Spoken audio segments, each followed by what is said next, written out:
Bonjour à tous, bienvenue dans Bismart, l'émission. Aujourd'hui, on va parler encore une fois de cette loi sur l'encadrement de l'influence qui a été adoptée à l'Assemblée, qui est maintenant au Sénat. Était auditionnée hier au Sénat, justement, Magali Berda, la fondatrice de Shona Events, qui est l'une des pionnières de ce business de l'influence.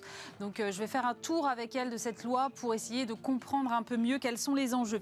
On sera ensuite avec une incroyable entrepreneur qui gère une croissance de 565% sur un an. Elle fait déjà 17 millions d'euros de chiffre d'affaires quasiment. Elle s'appelle Kelly Massol et c'est la CEO des Secrets de Loli. Elle viendra m'expliquer justement comment elle gère cette hyper croissance. On s'intéressera à une nouvelle filière qui est la filière de l'orge responsable et tracée qui est proposée par une marque de bière actuellement. On verra comment est-ce qu'on met en place et à quels enjeux correspond exactement cette filière de l'orge tracée et responsable. Et puis on terminera avec une innovation française, une innovation mondiale d'ailleurs. Ce sont les rollers électriques d'Atmos Gear. Le fondateur de cette entreprise, Mohamed Soliman, viendra nous en parler avec l'enthousiasme qui le caractérise. C'est Bismart l'émission, c'est parti.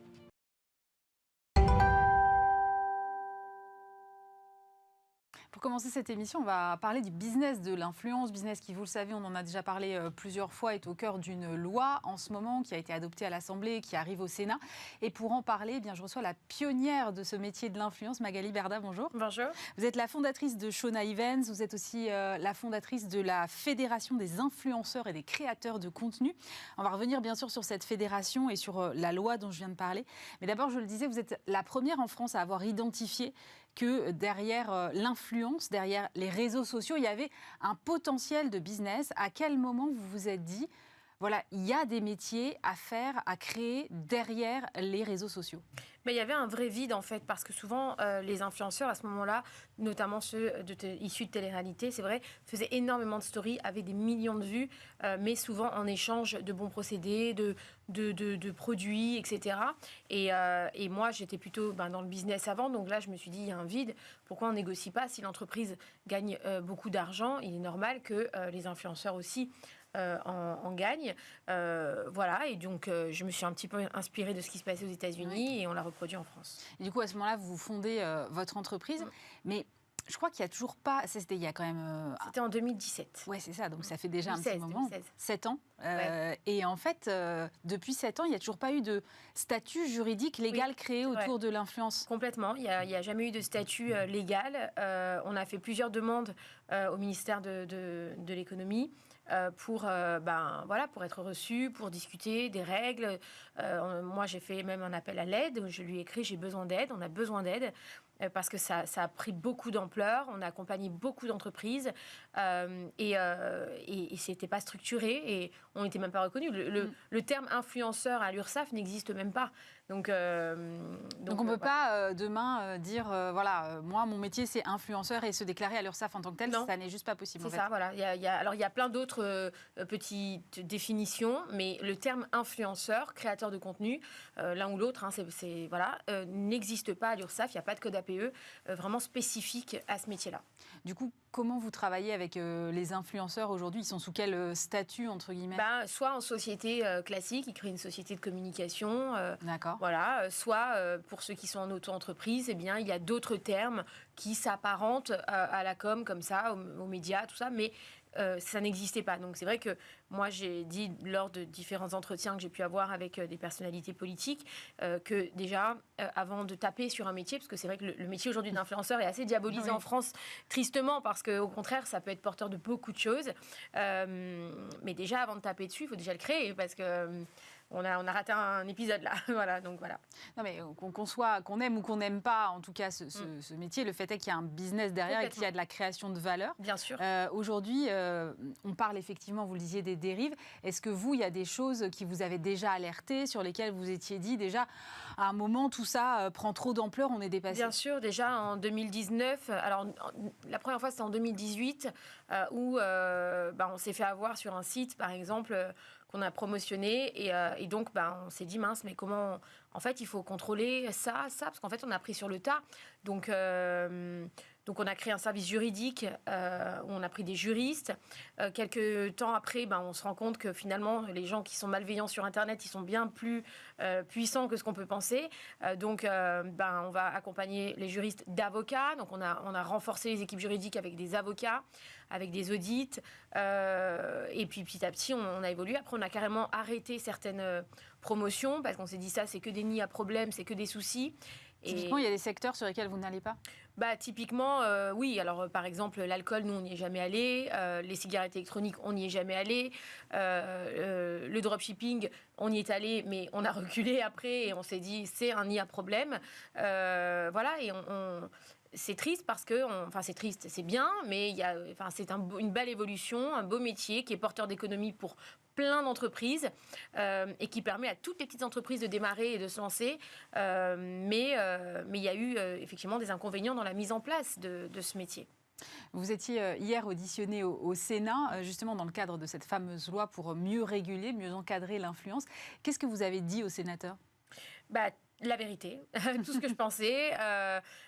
Ils m'ont demandé, ils m'ont posé plusieurs questions sur mon parcours, sur ce que je pense par rapport au réseau, par rapport aux jeunes, par rapport à cette loi. Est-ce qu'il manque quelque chose ? Est-ce que j'ai trouvé la démarche du Sénat vraiment bien parce que j'ai pas ressenti la même chose avec ceux de l'Assemblée nationale. Au Sénat, je les ai trouvés. Il n'y avait pas d'histoire d'amalgame, il n'y avait pas d'histoire de...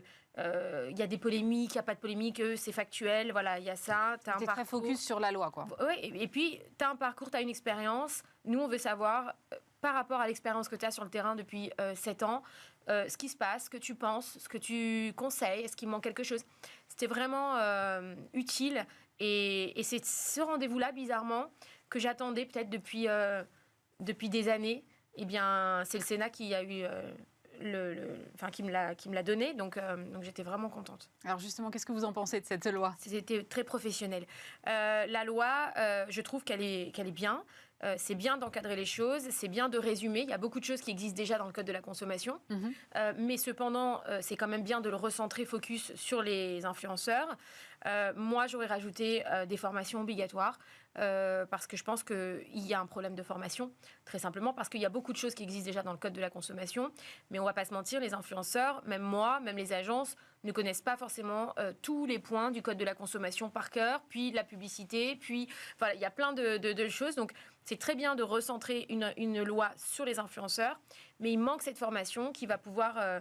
être en continu, parce qu'Internet est un milieu et un monde très grand, très vaste, qui va vite, où les mauvaises idées vont bien plus vite que la normale. Et pour pallier à ça, il faut former et alerter aussi. Je pense qu'il faut créer des alertes aussi, des suspicions de fraude. Attention, ce secteur-là, par exemple le dropshipping, typiquement, si on avait été accompagné, les CPF, c'est pareil, il nous manquait peut-être des infos. Quand on a eu les infos, après, mais on voit qu'il manque quelque chose. Donc, et c'est sur le marché entier. Je pense que c'est trop facile de dire non, mais nous, on n'a pas fait ça. Non, mais vous n'avez pas fait ça, mais vous avez fait d'autres choses pas bien. Nous, on a peut-être fait d'autres choses pas bien. Tout le monde a fait quelque chose de pas bien. Vraiment, faut pas se taper dessus. On est là pour construire et pour avancer tous ensemble.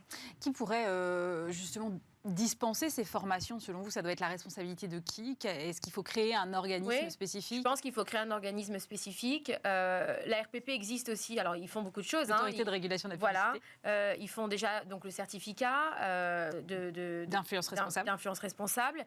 Alors, on le passe une fois, mais en fait... À mon sens et par mon expérience, je pense que ce n'est même pas suffisant parce que, encore une fois, on a vu ce phénomène de dropshipping. Après, ça s'est arrêté. Après, il y a eu les paris sportifs, ça s'est arrêté. Après, il y a eu la NFT. Après, il y a eu le trading. Après, il y a eu le CPF. Et dans 6 mois, il y aura autre chose. Donc, en fait, on va faire passer un certificat à un influenceur, mais sur Internet, c'est rempli de personnes malveillantes qui ont des idées qui vont bien plus vite que la lumière. Donc, il faut constamment les accompagner. C'est pas une fois, c'est constamment. Donc, je pense qu'il faut créer une autorité spéciale pour les influenceurs parce qu'ils sont nombreux aujourd'hui et que ça a un impact énorme. Chaque erreur peut avoir un impact énorme.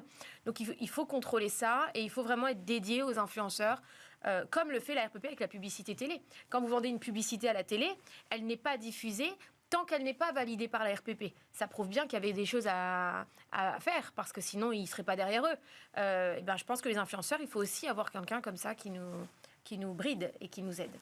Je vous ai écouté, moi, hier au Sénat, et il y a quelque chose que j'ai relevé dans ce que vous disiez, c'est que vous étiez pour aller jusqu'à une radiation en cas de faute répétée. Vous pouvez expliquer ce point ?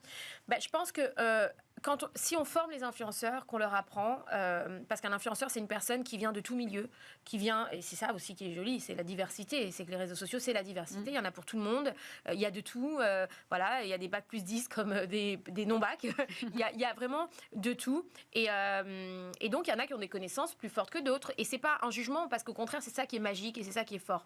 Mais je pense qu'à partir du moment où une personne est formée à les informations, et est encadré, mais ne respecte pas les règles, eh bien oui, une fois, deux fois, trois fois, après, les plateformes, il faut qu'elles rentrent en jeu et qu'elles disent que cette personne est dangereuse pour les gens et pour les consommateurs. Et je pense que c'est là où il faut un lien entre les plateformes et les autorités et les agences et les influenceurs. Aujourd'hui, il y a une coupure entre ces mondes-là. Il y a des clans qui se sont créés. Alors, il y a les créateurs de contenu à gauche, les influenceurs à droite, ceux qui ne veulent pas s'appeler influenceurs, les agences qui se disent éthiques et qui jugent les autres qui ne sont pas éthiques alors que finalement, ils ne se connaissent même pas. Et je pense que ça ne va pas. Et c'est triste parce que ce métier-là, il est beau. Il apporte plein de choses sur plein de domaines. Et il faut arrêter les cases. Et c'est malheureusement un peu le problème en France, c'est qu'on a tendance à mettre tout le monde dans des cases. Et il faut avancer, être solidaire et se dire que quand il y a des mauvais élèves qui font exprès, eh bien, il faut les radier. Et comme ça, au moins, le métier n'est pas entaché. Voilà, c'est tout. C'est pas plus compliqué que ça, en fait. C'est comme un petit peu la police. Dans un état normal, il y a la police, il y a des règles, des condamnations. Enfin, voilà. Sur Internet, il faut le créer, tout ça. Voilà. Quel est justement votre rapport avec les plateformes aujourd'hui ? Comment est-ce que vous dialoguez avec elles déjà ? Parce qu'il faut effectivement, si on va jusqu'au point que vous défendez, il faut pouvoir impliquer les plateformes. C'est difficile parce que vous avez dans telle plateforme une personne qui ne vous aime pas, donc elle ne veut pas vous recevoir. Mais manque de bol, on représente quand même des millions de followers, donc c'est inconscient de ne pas nous recevoir, enfin, c'est dangereux. Donc vous avez l'autre qui a écouté les polémiques de un tel, donc ils ne veulent pas vous recevoir. L'autre, elle vous aime bien, donc elle vous parle. Enfin, en fait, on n'est pas dans une cour de récréation. Il faut arrêter. Le monde de l'influence, c'est pas une cour de récréation. Il faut arrêter de faire des trucs, des tribunes où on va taper sur l'un, taper sur l'autre. Non, c'est pas comme ça que ça marche. Et je pense qu'il faut être bien plus intelligent que ça et que chacun doit prendre ses responsabilités. Je pense que tout le monde a fait des choses bien et des choses moins bien, peut-être sans la volonté de le faire. Et moi, la première, et certains aussi, et d'autres aussi. Mais c'est trop facile de jeter en pâture une personne et de dire c'est eux là-bas, allez, eux, on les sort. La télé-réalité, ils sont bêtes, on les veut pas. Mais la télé-réalité rassemble aujourd'hui des millions de followers. Donc ces millions de followers, faut les considérer. Enfin, c'est des gens quand même à prendre en considération. Il faut arrêter de prendre de haut tout le monde. Et voilà. Et c'est ça, je pense, qui gâche notre métier. D'ailleurs, j'ai vu hier, quand j'ai fait mon intervention au Sénat, il y a eu des tweets, par exemple, de la directrice de l'UMIC à mon égard. Elle n'a pas été filmée, pas filmée. Moi, j'ai été filmée. On s'en fout, en fait. On est tous là pour avancer, on est tous là pour monter et pour faire les choses bien et propres. Et c'est tout. On n'est pas là pour... je la connais pas et je suis pas là pour la juger. Et j'aurais aimé que on me juge pas non plus sans me connaître. Mais bon, voilà, c'est comme ça. Justement, sur toutes ces polémiques, il y a des choses que vous regrettez. Vous vous dites, là, peut-être j'ai été trop loin, ou là, j'ai pas bien fait attention, ou là, j'aurais dû faire peut-être différemment. Est-ce qu'il y a des choses que vous avez envie de changer, en tout cas, dans ce business aujourd'hui ? Regretter, non, parce que je pense qu'on a vraiment fait du maximum et du mieux qu'on pouvait pour faire les choses correctement. Et d'ailleurs, on s'est autorégulé et c'est difficile de se réguler seul parce que quand on n'a personne qui vous aide à côté, quand on fait des appels à l'aide aux autorités et qu'on ne vous répond pas et qu'on ne vous donne pas l'heure ou alors qu'on ne vous calcule pas et que 2 ans après, on se réveille en disant « Oh là là, il y a un drame aux influenceurs ». Ah oui, mais si vous nous aviez répondu en temps et en heure, si vous vous étiez occupé de nous quand je vous l'ai demandé, peut-être qu'on aurait pu éviter tout ça. Les responsables, c'est qui finalement ? C'est moi ? Non, parce que moi, j'ai alerté, j'ai demandé. Donc regretter, non. Par contre, évoluer, oui, bien sûr, il faut évoluer. Il faut et c'est ce qu'on demande, je pense, tous, toutes les fédérations, tous les influenceurs, du moins la majorité. Et puis ceux qui n'ont pas envie d'évoluer, qui n'ont pas envie d'aller dans le droit chemin, il faut qu'ils en payent les conséquences. Il n'y a pas de sujet. Voilà. Sur ces évolutions, vous avez donc monté une fédération qui est la Fédération des influenceurs et des créateurs de contenu. Oui. Est-ce que déjà vous pouvez peut-être expliquer la différence entre les deux termes pour ceux qui ne seraient pas familiers avec ces terminologies? Je vais être très très transparente avec vous. Pour moi, il n'y en a pas. Je les ai marqués pour une question d'ego pour tout le monde parce qu'apparemment, il y en a qui veulent s'appeler créateurs de contenu, d'autres qui sont d'accord de s'appeler influenceurs. C'est juste pour dire cette fédération, elle est ouverte à tout le monde. Voilà, qui que vous soyez, nous on n'est pas là, moi je ne suis pas là pour dire toi tu viens de tel milieu, t'es éthique, t'es propre, enfin c'est-à-dire t'es politiquement correct, on va te prendre avec nous. Toi, t'es un peu mal vu parce qu'il y a des polémiques, toi on ne veut pas. C'est pas comme ça qu'il faut faire parce que les réseaux sociaux sont remplis de polémiques. On les arrêtera pas. Les réseaux sociaux sont remplis de malheureusement ça c'est encore un autre problème qu'il faut gérer avec les plateformes. Mais je pense que ce qu'il faut penser c'est que ces gens-là, quel que soit le milieu d'où ils viennent, quelle que soit leur façon de faire, ils ont des millions de followers et ils ont des millions donc de consommateurs. Et donc pour protéger les consommateurs, il faut les accompagner, il faut les aider. Donc moi, ces créateurs de contenu et influenceurs, vous êtes les bienvenus, c'est la même chose. Nous, on est juste là, la fédération elle est là pour les accompagner, leur donner les règles, leur répondre, leur donner un service juridique, pour les conseiller, pour leur dire ce qu'ils ont le droit de faire, pas faire. Et c'est comme ça qu'on va protéger les consommateurs et qu'on va se protéger nous-mêmes d'ailleurs. Donc voilà, et c'est juste la différence entre les autres, enfin l'autre fédération, c'est que moi je suis pour la régulation pour tout le monde et pour dire on est censé être tous ensemble. On vient pas tous du même milieu, on n'a pas tous les mêmes. Mais c'est pas grave en fait. À la fin, vous faites tous le même métier. Ouais, à la fin, on fait tous le même métier et il faut se tendre la main et il faut avancer. Encore une fois. Peut-être que nous, on a fait du dropshipping en 2018, en 2019. Eux, non. Mais peut-être qu'eux, ils ne mettaient pas le hashtag sponsorisé en 2019 et nous, on le mettait. Donc, on prévenait les consommateurs qu'on était payés. Donc, vous voyez, chacun a fait des trucs plus ou moins bien. D'autres ont fait des jeux de casino. Nous, non. Donc, voilà, et je suis pas la police. Voilà, je tape sur personne. Je dis juste, si vous avez envie d'aller dans le bon sens, eh bien, nous aussi, et on est là pour s'entraider. Sur la régulation, il y a un secteur qui est interdit dans la loi, c'est le secteur de la chirurgie esthétique. Vous êtes en accord avec ce point? Complètement. Alors, moi, j'ai été accusée de prôner la chirurgie esthétique. Alors, j'ai jamais fait de publicité pour la chirurgie esthétique. Alors, je fais bien la différence entre, par exemple, une injection, c'est pas de la chirurgie, c'est de la médecine, et la chirurgie, c'est une opération. La chirurgie esthétique est totalement interdite, enfin, la promotion du moins. C'est pas parce que j'ai fait des plateaux télé où j'ai dit qu'à 40 ans, j'assumais avoir fait de la chirurgie esthétique que je fais de la pub pour un chirurgien ou pour de la chirurgie esthétique. Ça, c'est juste... voilà. Mais encore une fois, il y a des amalgames, etc. Et bien sûr que la promotion de la chirurgie esthétique est interdite. Et Shona Evans n'a jamais passé aucun contrat, n'a jamais encaissé un seul euro, ni négocié une opération gratuite en échange de promotion. Voilà. Ça, c'est une certitude et c'est concret, donc il peut y avoir tous les contrôles qu'il peut y avoir, il n'y a aucun souci là-dessus. Donc bien sûr qu'il faut aller là-dedans. Je regarde aussi un peu ce qui se passe à l'étranger et j'avais le sentiment, mais peut-être vous allez me dire le contraire, qu'il n'y a pas de réglementation équivalente à l'étranger.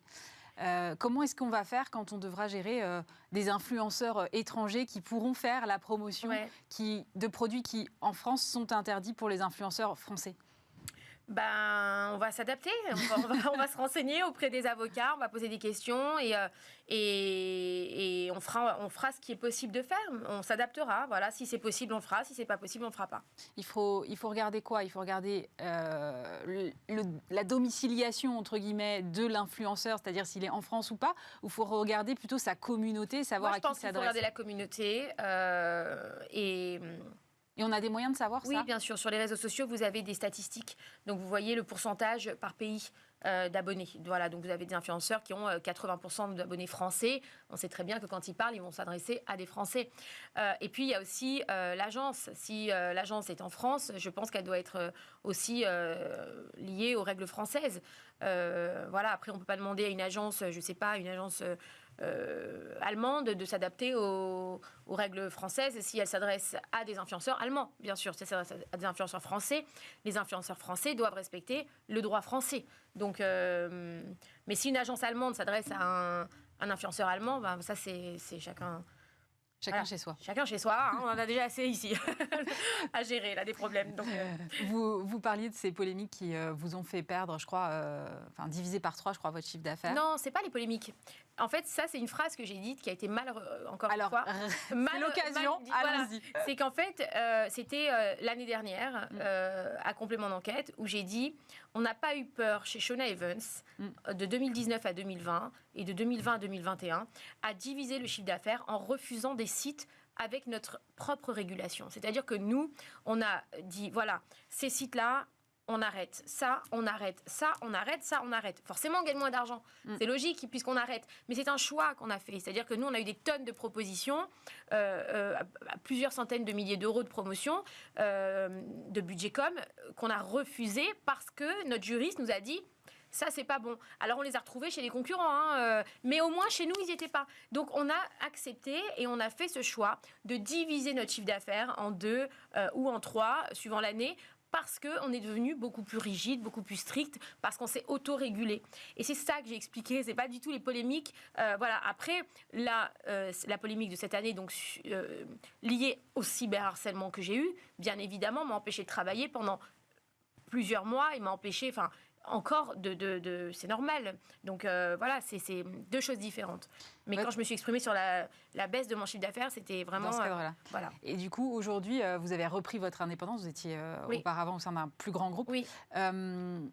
Comment va votre business aujourd'hui ? Écoutez, et quelles sont vos perspectives ? Il va, on avance, on essaye, on se bat. Je pense qu'aucune entreprise avec 1 an d'harcèlement comme on a eu, de dénigrement comme on a pu subir, vraiment injustifié et vraiment ciblé sur notre société. Et je pense qu'aucune entreprise n'aurait pu déjà survivre à ça. De la part des médias, de la part des gens du web, de la part de plusieurs personnes. Et j'aurais aimé que, justement, le ministère de l'économie aussi nous tende la main, parce qu'on est quand même une entreprise française qui développe et qui crée de l'économie en France, des emplois, etc. Mais bon, ça, c'est encore un autre sujet. On se bat et j'essaye de me relever, j'essaye d'avancer. C'est difficile parce que quand psychologiquement on essaie de vous atteindre tous les jours sur votre famille, sur votre vie, qu'on vient vous casser votre bureau, qu'on vient vous casser votre voiture, qu'on balance votre adresse, votre numéro, là encore hier soir ils ont balancé encore mon numéro de téléphone et celui de mon conjoint, et que du coup vous faites harceler sur votre portable toute la nuit, etc. Des menaces de mort dans tous les sens, des menaces de mort sur vos enfants, des appels au viol. Comment vous avez la tête à travailler correctement ? Donc, bien sûr qu'on est fatigué et bien sûr que... Mais parce qu'ils savent vous taper et ils savent que, en faisant ça... Voilà, bon, après, ça, c'est une enquête qui est en cours. Il y a eu 23 arrestations et je remercie les services de la gendarmerie pour ce travail incroyable. Et voilà, j'attends, j'avance, j'essaye, je me bats. Merci beaucoup Magali Berda. Je rappelle que vous êtes la fondatrice de Shona Evans et la fondatrice de la Fédération des influenceurs et des créateurs de contenu. Merci beaucoup. Merci à vous.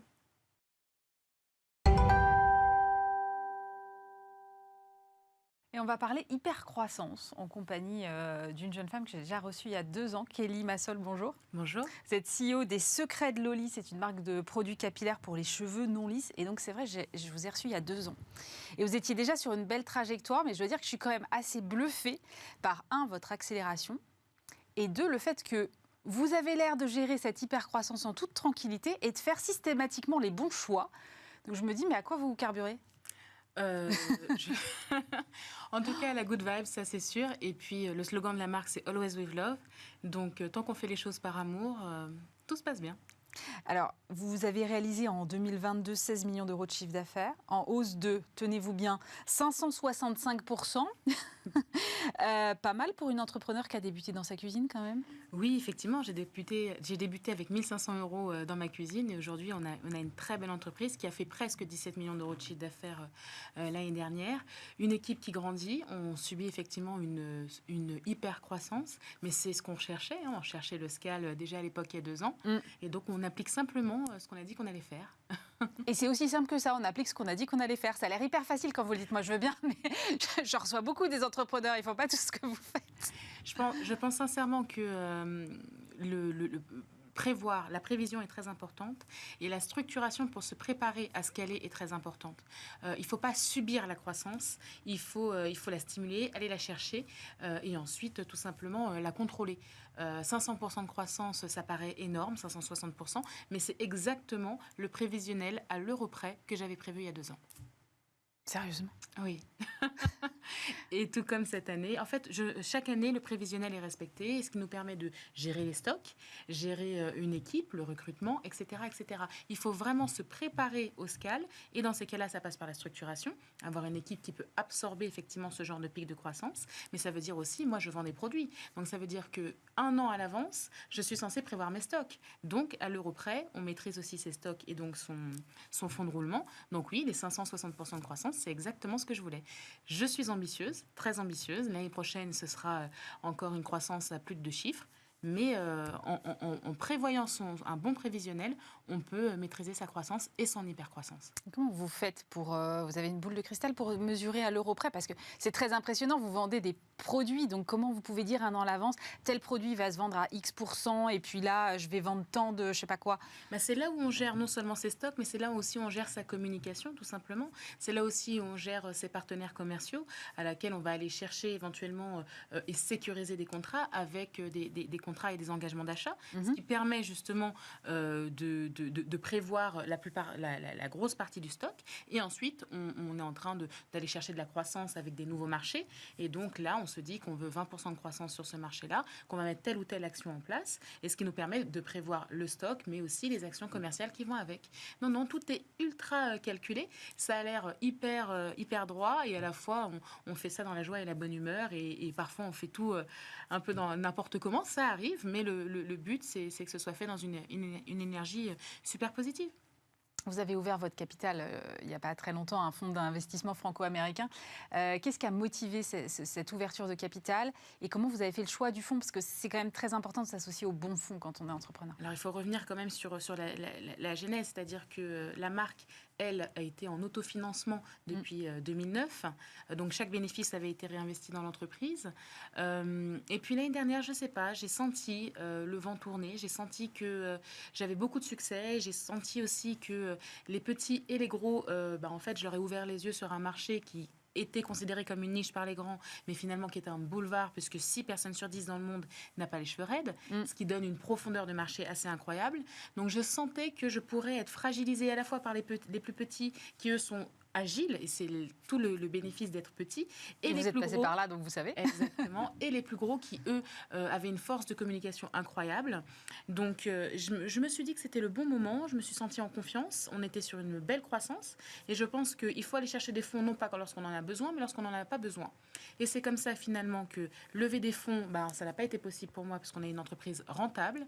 Donc, j'ai décidé de céder des parts de mon capital à un fonds franco-américain. Je suis allée chercher un des cabinets des meilleurs banquiers d'affaires donc de la place parisienne, qui m'a présenté 12 fonds d'investissement. Sur les 12 fonds, on a eu 9 lettres d'offres. Et ensuite, on a fait un processus concurrentiel avec 4 fonds, donc ça veut dire 4 fois des audits.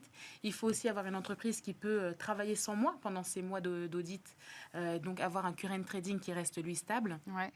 Je pense que d'ailleurs c'est très important lorsqu'on fait ce genre d'opération-là. Et j'ai fini par choisir ce fonds franco-américain, tout simplement parce qu'il avait compris comment je travaillais et surtout qu'il avait décidé de ne pas me brider créativement, de me laisser simplement les moyens de mes ambitions et les moyens de faire justement, en juin on fait le closing, en octobre on affiche sur 500 mètres carrés sur les Champs-Élysées la marque juste au-dessus du Claridge. Ou bien on habille totalement la station Opéra. Ce sont des choses et des actions comme ça que je suis allée chercher, avoir les moyens de toutes ces ambitions et de toute cette créativité que j'ai dans la tête pour pouvoir le dérouler ensuite. Vous avez aussi choisi de bien vous entourer. Fini l'entrepreneur toute seule dans sa cuisine, pour schématiser. Vous avez un board, j'ai lu que vous appelez ça les Avengers. Oui. C'est qui vos super-héros aujourd'hui? Alors, pour la petite histoire, Secret de Loli est une marque qui est tellement attachante. On a une grosse communauté organique sur Instagram, ce sont nos clientes. Mais l'histoire est tellement attachante que lorsqu'on a levé des fonds, on a rencontré des gens. J'ai eu un banquier d'affaires, une avocate exceptionnelle. Et de l'autre côté, mon fonds d'investissement avait aussi m'a présenté durant le process des experts et certains consultants. Et j'ai donné un cas d'école à tous les fonds. En fait, c'était un peu le monde à l'envers. Comme j'étais un beau projet, j'ai demandé à tous les fonds de me présenter un future board qu'ils penseraient qu'ils pourraient travailler avec moi. Et donc, en me présentant donc ces listes de noms, j'ai repéré des personnes qui me donnaient vraiment envie de travailler avec elles, avec beaucoup d'expérience. Et quand ils m'ont rencontré au courant du process, à la fin du process, je leur ai demandé s'ils voulaient bien rejoindre mon board. Parce que ce que je voulais, c'était un board d'Avengers, des gens extrêmement pointus, avec de l'expérience, tout simplement pour me donner du conseil, et qui serait un conseil avec une supériorité et une qualité que je ne peux pas trouver en tant que jeune start-up, parce que je n'ai pas les moyens de les embaucher à temps plein. Et la marque est une marque qui est terriblement attachante, et chacun a décidé de prendre des missions beaucoup plus opérationnelles. Et c'est comme ça que Carlotta Thévenot, ancienne de chez Coty, qui s'occupait donc des marques de Kylie Jenner et de Kim Kardashian, a rejoint l'équipe sur des missions opérationnelles en tant que directrice générale déléguée. Et les autres membres de mon board, comme Hugues Vicvoet, ancien PDG d'Arco Pharma, là, il s'occupe de tout ce qui est commerce. Voilà, on a un board qui, lui, finalement, est stimulé et a décidé de prendre des vraies missions directement opérationnelles chez moi. Quand vous étiez venu, vous parliez avec une grande tendresse, avec un grand amour de cette façon dont vous aimez la matière et vous façonnez les produits et vous concoctez les recettes. Quand on gère une entreprise qui est rendue au niveau où vous l'avez amenée aujourd'hui, est-ce qu'il reste du temps à cette jeune femme qui était dans sa cuisine pour retourner en laboratoire concocter des nouvelles recettes aujourd'hui? C'est très difficile parce qu'il y a plein de nouveaux projets, c'est extrêmement excitant. Et puis surtout, qui dit LBO dit aussi nouvelle fonction, nouvelle organisation, structuration, rapport, des choses extrêmement embêtantes qu'on ne fait pas forcément par plaisir, mais voilà, c'est ça le prix de la structuration. C'est moins de labo pour moi, mais par contre, la règle et le but de cette année, qui est une année de structuration pour pouvoir scaler, parce qu'on va encore scaler, on se prépare à scaler cette année et l'année prochaine, c'est qu'au bout de cette année de structuration, je puisse revenir définitivement à mon laboratoire. Voilà, je suis obligée de passer par un peu moins de labo, mais le but c'est de structurer mon équipe, une équipe d'innovation aussi, parce qu'on va recruter une dizaine de personnes encore cette année. Le but c'est de créer des équipes pour pouvoir me donner du temps, pour pouvoir revenir à mon amour qui est la formulation cosmétique. Vous parliez d'attaquer certains marchés. Qu'est-ce que vous visez aujourd'hui, demain ? Alors, notre but, c'est de prendre toute la profondeur du marché en France. On est devenu leader en 2 ans sur le cosmétique naturel pour cheveux à texture. Donc, le but, c'est de continuer vraiment à prendre nos parts de marché directement en France et de partir à l'international, d'où aussi ce fonds franco-américain pour avoir cette expertise et nous aider à nous développer à l'international. Donc là, la Belgique a été lancée le mois dernier avec une belle OP qui va arriver. On a des pays de l'Est très surprenants, beaucoup de pays de l'Est. Ah, c'est surprenant, oui. C'est surprenant. C'est un marché que je n'avais pas tout de suite identifié, mais on y est allé. Et là, on a vraiment quelque chose d'incroyable qui se prépare. Fin d'année, Q3, on a les Émirats Arabes Unis avec le groupe Chaloub que nous avons signé, où on va effectivement être vendu chez Faces, qui est l'équivalent de Sephora là-bas. Donc, beaucoup de choses en Europe encore qui se préparent, mais aussi en-delà des frontières européennes. Quand vous étiez venu me voir il y a 2 ans, vous imaginiez déjà tout ça ? Je ne me l'imaginais pas aussi facilement. En fait, c'est arrivé à la fois, il y a eu beaucoup de travail, et à la fois, une fois que j'ai appuyé sur le bouton en disant « Allez, on y va », je ne m'imaginais pas que cette aventure serait à la fois si facile, si agréable, si chargée d'émotions, alors que c'est purement des chiffres. Normalement, un fonds, il rentre, c'est des chiffres. Et finalement, ça se retrouve à être de belles amitiés et un très beau relationnel. Et donc, en fait, je vis une aventure émotionnelle et entrepreneuriale qui est incroyable. Merci beaucoup d'être venue nous raconter tout ça, Kelly Massol. Je rappelle que vous êtes la CEO des Secrets de Loli.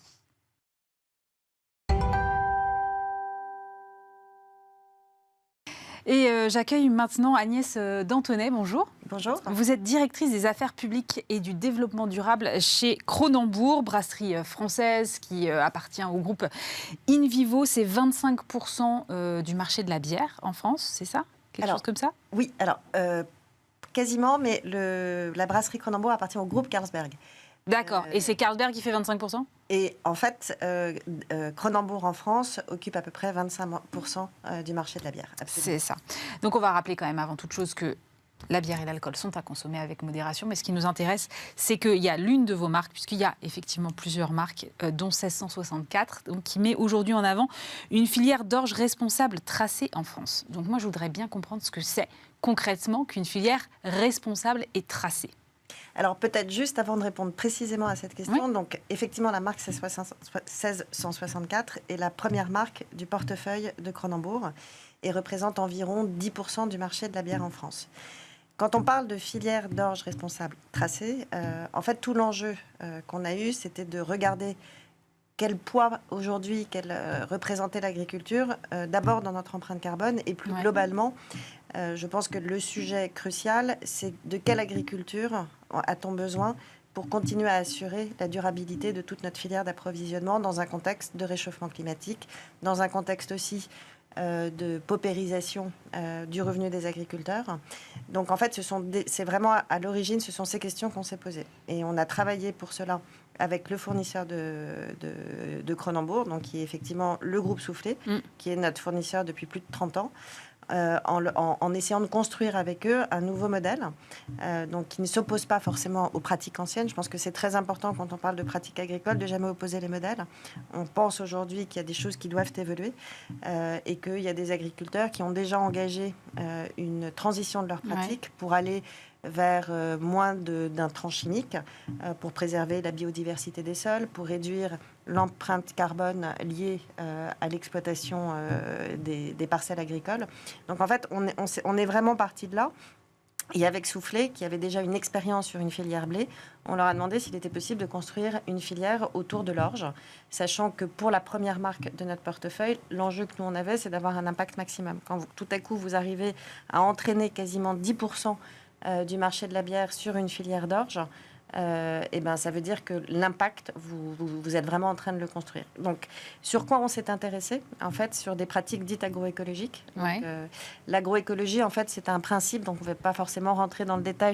Puis d'abord, je ne suis pas une experte du sujet, mais ce sont des pratiques agricoles qui visent, je dirais, si on devait faire les choses assez simplement, qui visent d'un côté à réduire l'empreinte carbone, de l'autre à restaurer la biodiversité des sols. Donc la biodiversité, c'est vraiment tous les micro-organismes qui sont dans le sol et qui visent aussi à permettre au sol de mieux capter l'eau au moment de la pluie. C'est vraiment des grands principes. Et pour ça, il y a des nouvelles pratiques qui peuvent se mettre en place.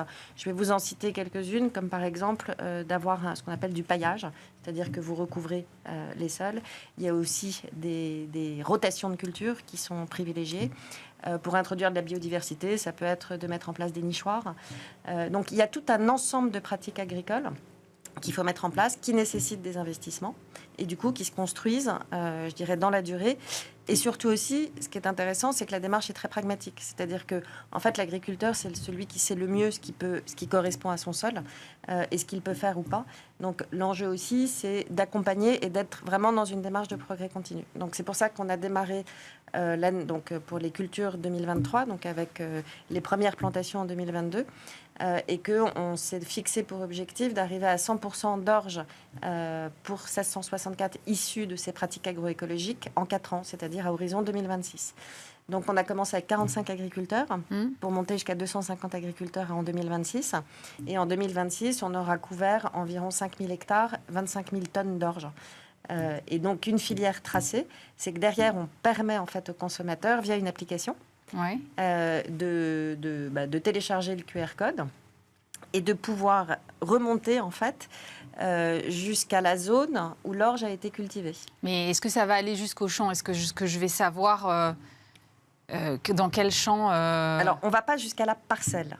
Ça ne va pas forcément jusqu'à la parcelle, mais vous allez jusqu'à une proximité de parcelle, parce que ensuite, chaque agriculteur, il met sa production en commun avec d'autres. Donc, vous arrivez à remonter assez loin dans la filière, mais pas jusqu'à la parcelle proprement dite. Est-ce que je vais avoir des portraits de l'agriculteur, par exemple? Est-ce que c'est ça l'idée? Est-ce que je vais avoir des petits témoignages de l'agriculteur qui est... Absolument, et donc c'est déjà disponible sur l'application. Donc il y a quelques agriculteurs qui ont accepté de témoigner et d'expliquer ce qu'ils faisaient, ce que aussi de redonner, je dirais, de la visibilité au métier d'agriculteur. Et c'est d'ailleurs eux qui parlent le mieux des pratiques qu'ils mettent en place. Donc ça, vous y avez accès absolument à travers l'application. Comment vous avez fait pour techniquement monter cette application et pouvoir comme ça suivre le fil? Parce que j'imagine que c'est quand même compliqué. Vous brassez je ne sais pas combien de tonnes d'orge chaque année. Donc comment vous faites pour savoir que sur telle bouteille, vous allez pouvoir récupérer telle zone? Il y a forcément une technologie derrière. Alors, il y a une technologie, c'est pas nous qui l'avons fait, hein, clairement. Là, on peut pas, c'est pas notre métier.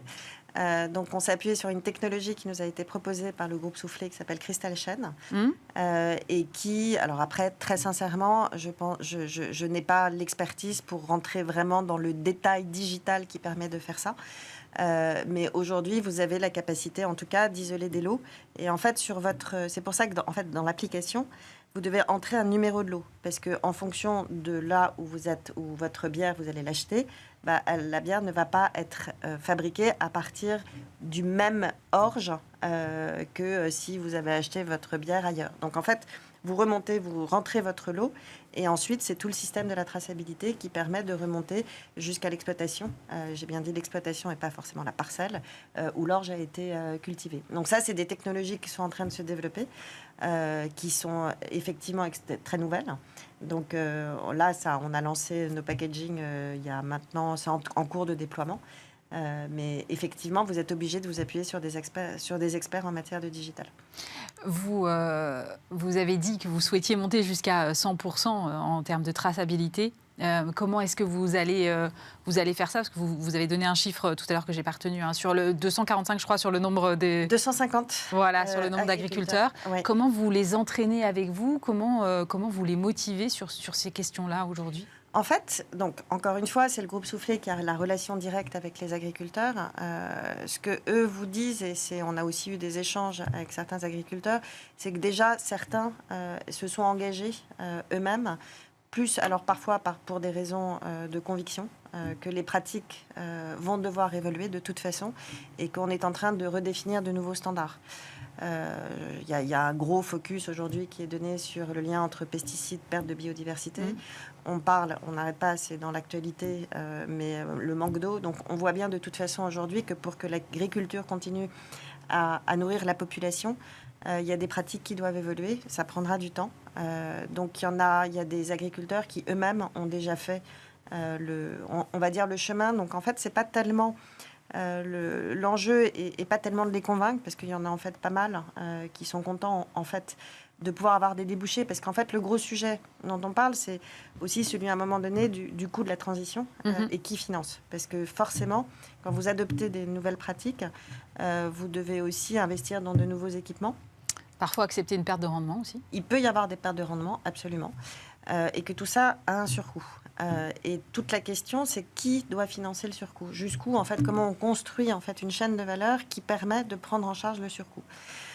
Sachant que l'agriculteur, forcément, il en met aussi, il investit lui-même au départ, et que des industriels comme nous, nous, on va aussi accepter de payer plus cher et d'avoir des contrats qui prennent en compte une partie du surcoût. Après, sur la construction de notre marque, nous, dès le départ, le souhait, c'était de ne pas vouloir, en tout cas, répercuter ça dans le prix final consommateur. Oui, c'était la question que j'allais vous poser. Parce que là, en tout cas, nous, on l'a fait à la fois par conviction, par aussi engagement du groupe Carlsberg, qui a pris un engagement très fort, qui est Horizon 2040, que tous les ingrédients qui composent les bières du groupe Carlsberg partout dans le monde soient issus de pratiques d'agriculture régénérative. Donc finalement, on a mis le pied à l'étrier. Voilà. Après, il est évident que dans un contexte d'augmentation très fort de l'inflation et de l'augmentation des coûts, ce sujet va certainement être de plus en plus sensible. Et il faut qu'on soit aussi intelligent pour trouver peut-être des mécanismes de financement qui permettent d'avoir une vraie solidarité sur le financement de son surcoût. Parce que l'agriculteur ne peut pas seul porter tout cela.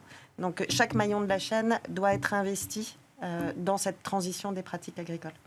Parler de transition des pratiques agricoles, il y a un secteur qui souffre un peu en ce moment, c'est celui du bio. Vous, est-ce que dans le portefeuille chez Carlsberg, vous avez de la bière bio, et comment est-ce que vous adressez ce sujet? Est-ce que c'est quelque chose que vous regardez aussi? Oui, on a lancé des références en fait en bio, mais qui étaient des petites extensions. On avait d'ailleurs lancé une 1664 bio, et votre question est intéressante parce qu'à un moment donné, on s'est posé aussi la question, finalement, est-ce qu'on va lancer une référence avec des pratiques agroécologiques.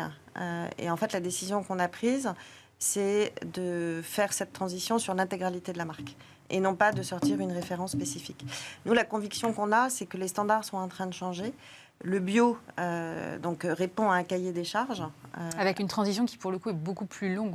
C'est 2 ans, je crois, en termes de transition. C'est une transition qui est longue. Sur certains, il n'y a pas forcément un consensus aujourd'hui sur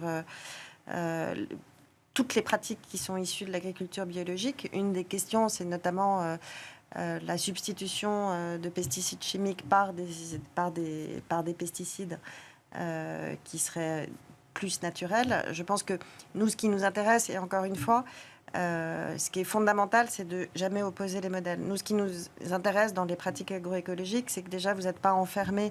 Il n'y a pas un cahier des charges. Il y a un cahier des charges, mais qui n'enferme pas. Qui est plus Ce souple. cahier des charges, en fait, on le fait aussi évoluer en fonction de la réalité des choses. C'est-à-dire En fait, en fonction de... Parce qu'un agriculteur, il y a des pratiques qu'il peut tester et qui ne fonctionnent pas. Donc, à un moment donné, ce qui ne fonctionne pas, vous devez changer les choses. Donc, en fait, et on sait aussi qu'en fonction des terroirs, en fonction du sol, il y a des pratiques qui fonctionnent et d'autres qui vont moins fonctionner. Donc, en fait, les pratiques agroécologiques, c'est vraiment des pratiques qui visent un progrès continu et qui sont basées vraiment sur énormément de pragmatisme. Il y a on va dire la finalité, elle est connue. C'est d'arriver en fait véritablement à réduire, comme je le disais, les intrants, restaurer la biodiversité. L'agroécologie ne s'interdit pas d'utiliser des pesticides si on en a besoin. Si à un moment donné, il y a un produit qui est nécessaire pour la transition, on peut l'utiliser. Donc en fait, c'est plus ouvert peut-être que l'agriculture biologique, et peut-être que dans l'agriculture biologique, c'est un modèle qui est basé sur un gros investissement de l'agriculteur et par un prix consommateur aussi bien plus élevé.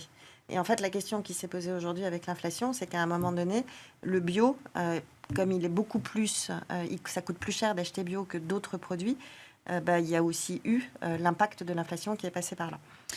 L'idée derrière cette démarche que vous avez engagée, c'est quoi? C'est de créer plus de transparence, de répondre à de nouvelles attentes, de créer un lien de proximité, même s'il est via une appli, entre le producteur et le consommateur. Comment est-ce que vous voyez les choses? Oui, et je crois que c'est de reconnecter la chaîne, en fait. C'est aussi en fait, tout ce qu'on mange est issu de pratiques agricoles. Et que peut-être que les systèmes, en tout cas alimentaires, notamment dans nos sociétés très industrialisées, ont beaucoup déconnecté le consommateur de la réalité de ce qu'il consomme. Et je pense que ce type d'appli, c'est juste de reconnecter. C'est de reconnecter un consommateur avec toute la chaîne amont. Finalement, nous, on est un intermédiaire. Après, on utilise ces matières premières, on utilise ces ingrédients, on les transforme, on les vend. Mais il est essentiel aussi que le grand public se reconnecte véritablement à l'agriculture. Et c'est ça aussi qui redonnera de la valeur à l'alimentation et qui redonnera de la valeur à tout le travail que font les agriculteurs. Et je pense que la vision qu'on porte, au-delà... Alors bien évidemment, elle est, comme je le disais précédemment, elle est très liée à la question du climat et à la question de quel modèle agricole pour continuer à pouvoir avoir une terre nourricière. Mais il passe aussi énormément par reconnecter cette chaîne qui s'est déconnectée pendant très longtemps. Merci beaucoup Agnès Dantonnet. Je rappelle que vous êtes directrice des affaires publiques et du développement durable chez Kronenbourg, marque du groupe Carlsberg. Merci d'avoir été avec nous. Merci à vous.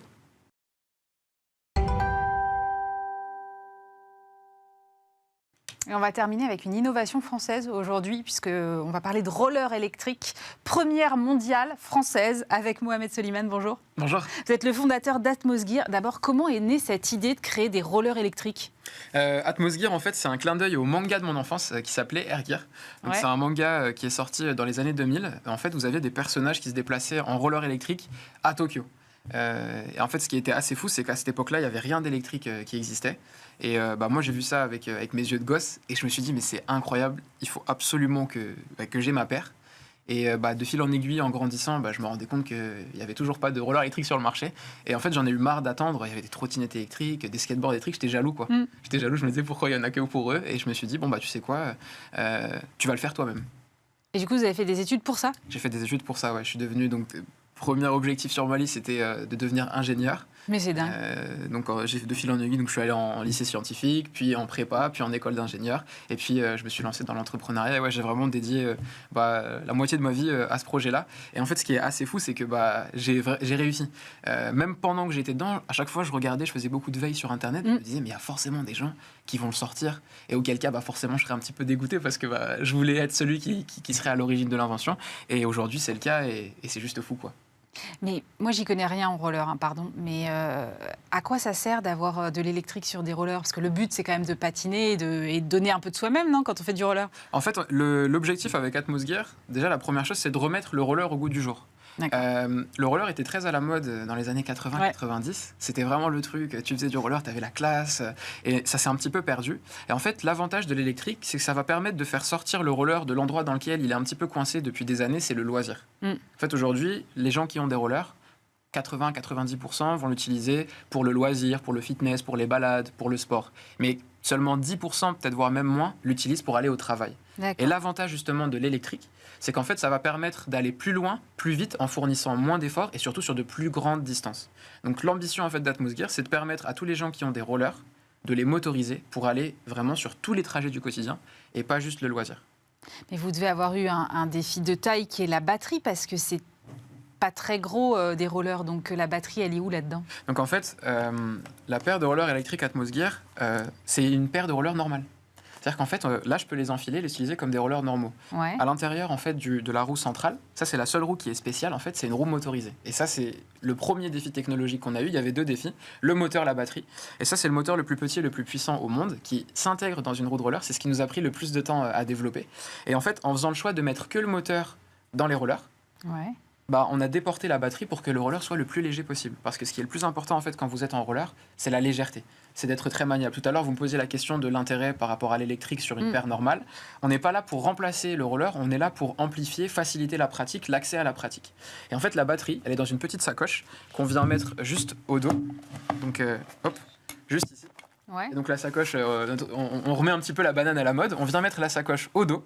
Pourquoi le dos? Parce qu'en fait, c'est l'endroit où on tient le plus de charge sans broncher. Et en fait, à l'intérieur, on a la batterie, le petit contrôleur, et on a des petits câbles. Et en fait, Atmosgear, c'est de la mobilité active. C'est-à-dire que quand vous patinez... Ça recharge la batterie? Ça recharge la batterie. Non. Donc, en fait, ça peut être même encore plus sportif que des rollers normaux.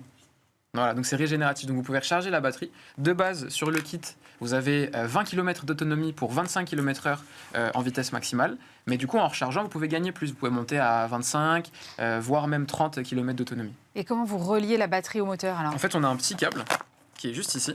Petit câble ressort. Et donc, en fait, le câble ressort, il va venir longer votre jambe et il va s'étirer en fonction de vos mouvements. Ce qui fait qu'en fait, c'est comme si vous aviez rien. C'est vrai qu'au premier abord, c'est un peu étrange, farfelu. On dirait un fil des téléphones des années 80. Exactement, on dirait le fil des téléphones des années 80. On s'en est un petit peu inspiré. Et en fait, l'avantage de ça, c'est que déjà, quelle que soit la taille que vous faites, que vous fassiez 2 mètres ou 1,60 m, vous utilisez le même câble. Et en fait, le câble, il va venir se brancher juste ici. Il y a un petit connecteur qui est juste là. Et donc, on vient brancher, hop, le connecteur, premièrement, au roller, comme ceci. Ensuite, on branche l'autre partie du connecteur à la sacoche. Donc, il y a le petit connecteur ici aussi au niveau de la sacoche. Donc là, j'en branche un seul. Hop, et une fois que c'est branché, on allume le système. Et ça y est, le roller est électrique. Et ça y est, le roller, vous avez transformé votre paire de rollers normale en une paire de rollers électriques. Donc là, on a la petite télécommande. Elle sert à quoi la télécommande? La télécommande, elle sert à piloter la vitesse. Elle sert à accélérer et elle sert surtout aussi à freiner. Oui, parce ça peut être utile, gros, une des raisons pour lesquelles le roller fait souvent peur quand on en parle, la première chose à laquelle le grand public va penser dès qu'on dit roller, c'est « Ah, c'est casse-gueule ». On va tomber, on va se faire mal. C'est d'ailleurs pour ça qu'on a toujours le petit casque à porter. Et en fait, le frein, on va intégrer directement au système pour que vous puissiez freiner simplement avec un coup de gâchette. Donc là, en fait, avec la petite télécommande, on a une molette. Donc vers l'avant... j'entends, on accélère, comme vous pouvez le voir là, on accélère. Et vers l'arrière, en fait, on va venir freiner. Et en fait, je vous donne la télécommande. La télécommande est sans fil. Et donc, vers l'avant avec votre pouce, là, vous accélérez. C'est radical. Et vers l'arrière, en fait, vous freinez. C'est-à-dire que allez vers l'arrière. Là, en fait, vous avez bloqué le moteur. D'accord. Et si vous le relâchez, je le fais tourner. Allez-y, freinez. Je peux plus. Excellent. Donc il y a le frein moteur directement intégré et donc vous n'avez pas besoin de maîtriser un mouvement compliqué parce que c'est vrai que c'est pas facile de freiner en roller.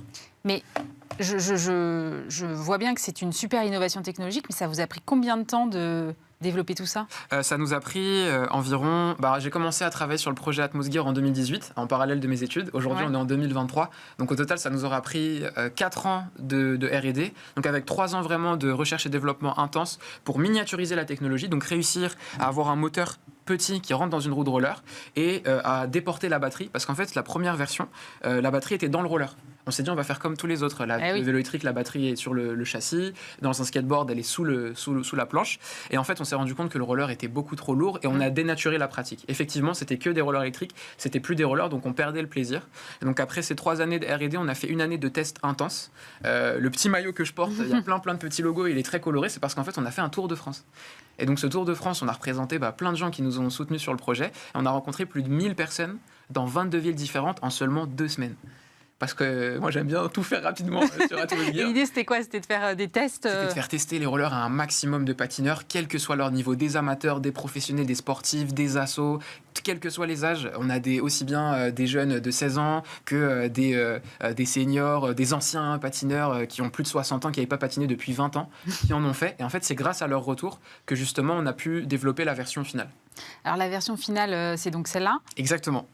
Vous avez l'ambition de la produire en France, c'est ça? En fait, actuellement, on est en pleine phase de production et effectivement, notre ambition, c'est d'avoir une start-up qui est française avec une fabrication made in France, un assemblage made in France. Hop, je remets juste ça là. Et en fait, c'est très très dur parce que, évidemment, aujourd'hui, quand vous voulez vous développer, le made in France, ça va être très coûteux. Et puis surtout, au niveau de l'expertise, nous, on est à la pointe. Sur la partie motorisation et batterie. Et la France ne fait pas forcément partie des pays qui sont les plus développés dans ces domaines-là. Donc voilà, on essaye d'aller se sourcer un petit peu partout. Le critère le plus important qu'on se met, c'est surtout l'expertise et la qualité. Donc à savoir sur la partie roller, etc. Donc on travaille vraiment avec les meilleurs. Vous, en termes d'industrialisation, quand est-ce qu'on pourra les acheter? Est-ce que c'est déjà le cas?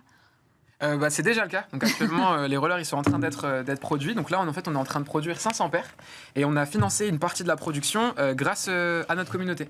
Donc en fait, vous avez là actuellement, il y a plus de 270 paires de rollers qui ont été précommandées un petit peu partout dans le monde et majoritairement en France. Et donc c'est grâce à ça qu'on a pu lancer la production en janvier.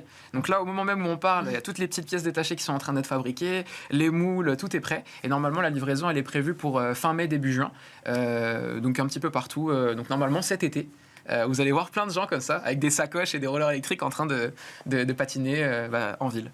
Vous disiez, c'est une première mondiale. Du coup, j'imagine que vous avez les ambitions pour aller très vite à l'international. 300%. L'objectif d'Atmosgear l'année prochaine, c'est de s'ouvrir à un gros marché qui est l'Amérique du Nord. Ce qu'il faut savoir, c'est que les États-Unis et le Canada, c'est des pays qui sont très friands de rollers. Aux États-Unis, il y a la marque Rollerblade qui a carrément démocratisé le roller. C'est d'ailleurs pour ça qu'on dit roller, parce qu'on pourrait aussi dire patin à roulette. C'est vrai. Il y a vraiment le terme est entré dans la culture. Et notre ambition, l'année prochaine, c'est qu'on ait des Américains, des Canadiens en roller électrique Atmosgear. Et voilà, vraiment pouvoir fièrement dire dans le monde entier que c'est les Français qui ont inventé les rollers électriques. Et la preuve en est, on était au CES Las Vegas en janvier. Donc on a déjà commencé. C'est la plus jeune start-up, je crois, sélectionnée. Alors j'ai pas vérifié, mais en tout cas, je sais qu'on est une des start-up qui s'est le plus amusée durant le CES. On a vraiment eu beaucoup de journalistes, plein de curieux qui sont venus. Et en fait, c'est parce que les gens ils nous disaient, mais c'est vrai que ça n'existe pas, des rollers électriques. Pourquoi on n'y a pas pensé avant? Pourquoi on les a pas fait? Et moi, c'est toujours, comme c'est ma passion, c'est toujours un plaisir d'en parler. Donc on s'est vraiment amusé au CES et on a pu valider le fait qu'il y a une demande monstre là-bas. Donc l'ambition l'année prochaine, c'est de produire 3000 paires. Donc là, cette année, on est sur 500 paires, plutôt France, Europe. Et l'objectif l'année prochaine, c'est de taper fort, 3000, entre l'Europe et l'Amérique du Nord. Bon, vous viendrez nous raconter ça quand vous serez au 3000.